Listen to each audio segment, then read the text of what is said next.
And I told him that if I ever met the devil, I would have to believe in God, and me and the devil would have some serious problems. Because if I were to see one, that means both is true. Assalamu alaikum. Welcome back to my channel, my brothers and sisters. So in today's video, I will react to a convert story. The name of this title is very unexpected. The title is I Didn't Believe in Allah Until I Met the Devil. So this will be very interesting. So before I start this video, I want to show you my new microphone. It's look like this. Has like you can clip your microphone on your clothes like this, or you can hold it, up to you. But yeah, I really like it. So if you want this kind of microphone, I will put the link down in the description box. If you are interested, check it out. Okay, so without further ado, let's start. Bismillah.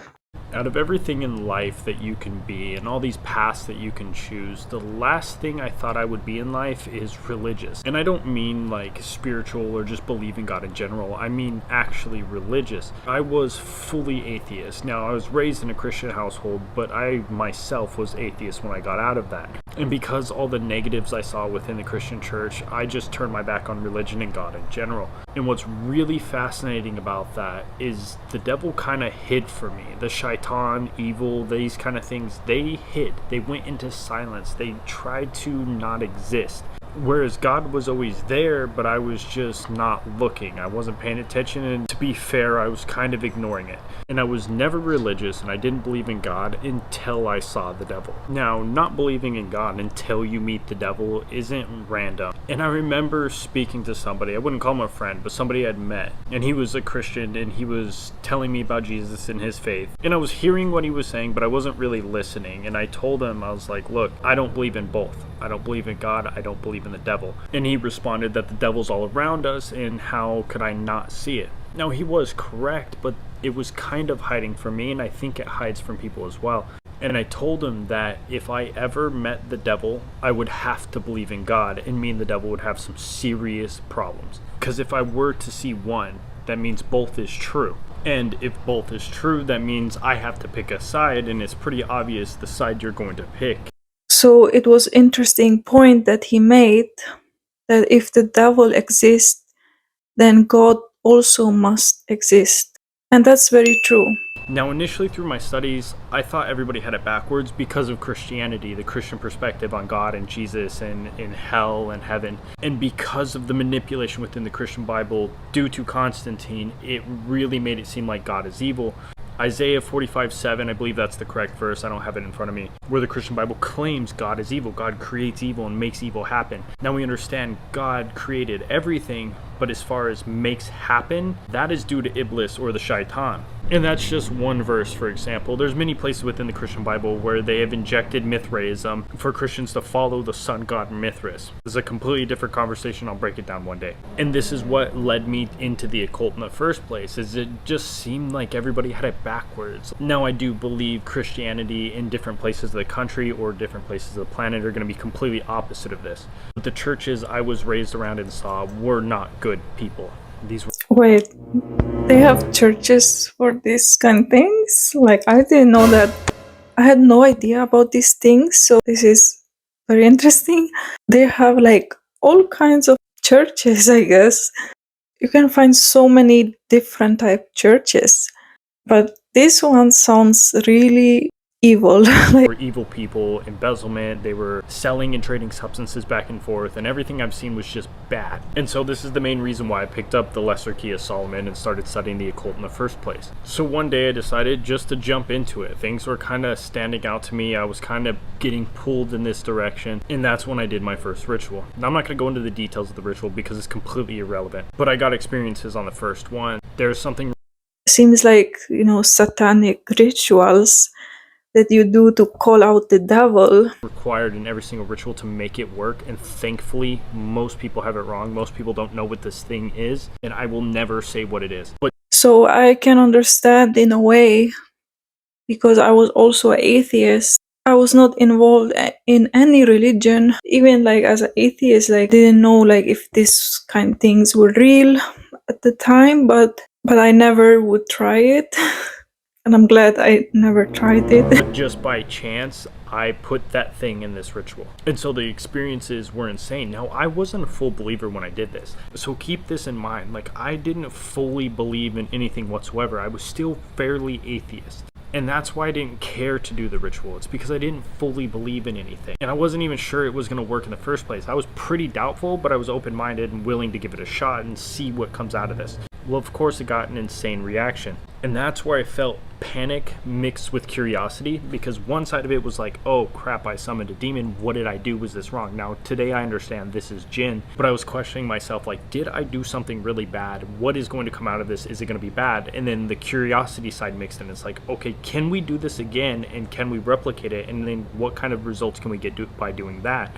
And so naturally, I just kept poking the bear. My curiosity got the best of me. I started diving in with different things. Now, thankfully, I didn't branch out much and start poking at everything in existence. There's some practitioners that like to play spiritual Pokemon and they want to go after every spirit possible and try to have a connection with literally everything. I wasn't one of those people. I stuck to a few things and tried to get in really deep with them. But even still to this day, even speaking out against this, people still ask me how to do this all the time. And I want people to understand, I'm never going to explain this. I'm not going to tell you the missing pieces from most people's rituals. 99% of people, their rituals are pointless and they're never going to work. And I'm never going to teach how to do this. Every ritual you ever do comes at a cost. There is so many hoops you have to jump through, so many things you have to give to the jinn just to get any kind of result. And then the result you do get out of this is going to be one-sided. It's going to be so temporary and it's going to be taken away from you. And then you're going to have to do another ritual. And my biggest question in those people, because I still have some practitioners watching these videos, my biggest question is, if rituals worked,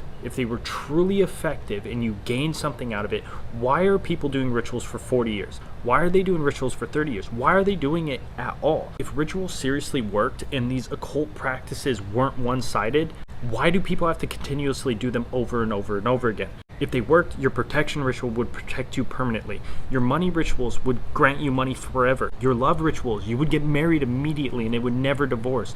These things don't work. They are one-sided, they are temporary, and you are going to lose.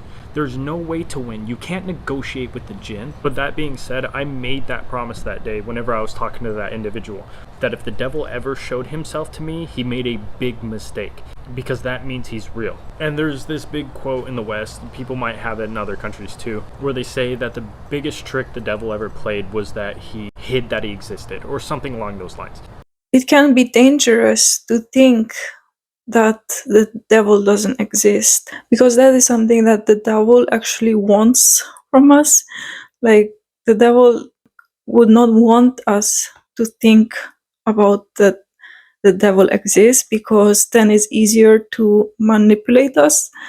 If we are like God conscious, like if we are praying and if we are reading Quran and all these things, it can be harder for the devil to manipulate us and have control over us. And for a long time, I never understood this quote. I didn't believe it. I was like, what? He just hid himself? That's not a trick. That's not fooling anybody whatsoever. People know the devil exists. Now today I understand. I understand fully, because if people are aware that the devil is real, they're not going to fall for the bullshit. They're going to go towards God. They're going to go towards the Quran. They're going to find true faith. Now, I also want everybody to keep in mind that everybody's on their own path. For me, this is what it took. It took me to see the devil, to realize God was real and was right there the entire time.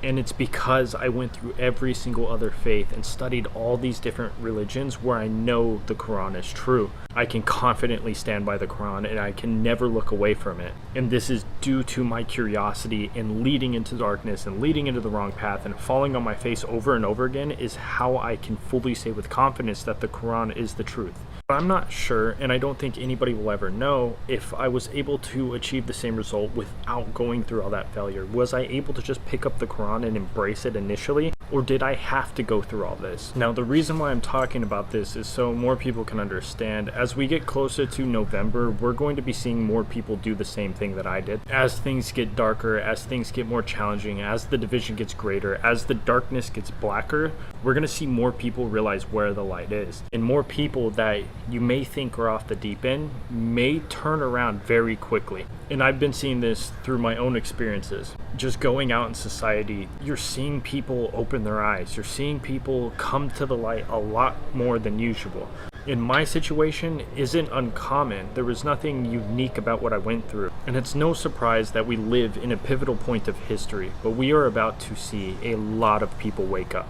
Subhanallah, it's very interesting to hear his story because his story is different from most stories that I've heard before. It's just wow. It's just all kinds of ways that people find Allah, like all different types ways people find the truth instead of staying on the wrong path. Sometimes people go through these crazy things, crazy experiences. I believe, as a Muslim, I believe that everything happens for a reason. Thank you all for watching. Remember to like and subscribe for more videos, and remember to join the membership for exclusive content. Comment down below if you have any video suggestions. See you next time. Assalamu alaikum.